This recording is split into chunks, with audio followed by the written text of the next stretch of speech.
This is my Genie, model 7035.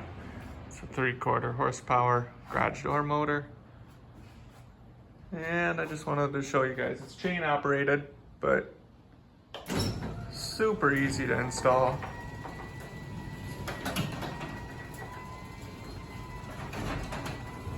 This one was kind of funny because of the way the pole barn is, where the rail actually had to go up to get above that spring.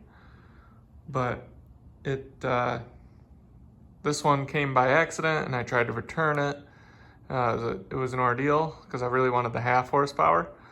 And then I ended up getting 2 1/2 horsepower ones for the front as well.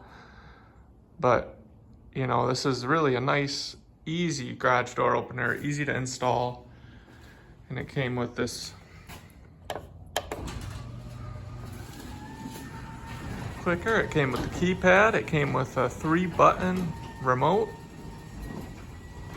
Much quieter than, we didn't have, we had direct drive doors and those were from the 80s and they were struggling, so it's a heck of an upgrade. It doesn't have dip switches to do the codes, so that's kind of nice, it's more secure. And then you got the keypad that comes with it. Yeah, I got it on sale, I believe, too. I'm trying to think. I'll post a link, though. But very happy with it. I've never put garage door operators in before, and I was able to figure it out pretty easily. Ended up doing 3 of them, so I'm happy with it.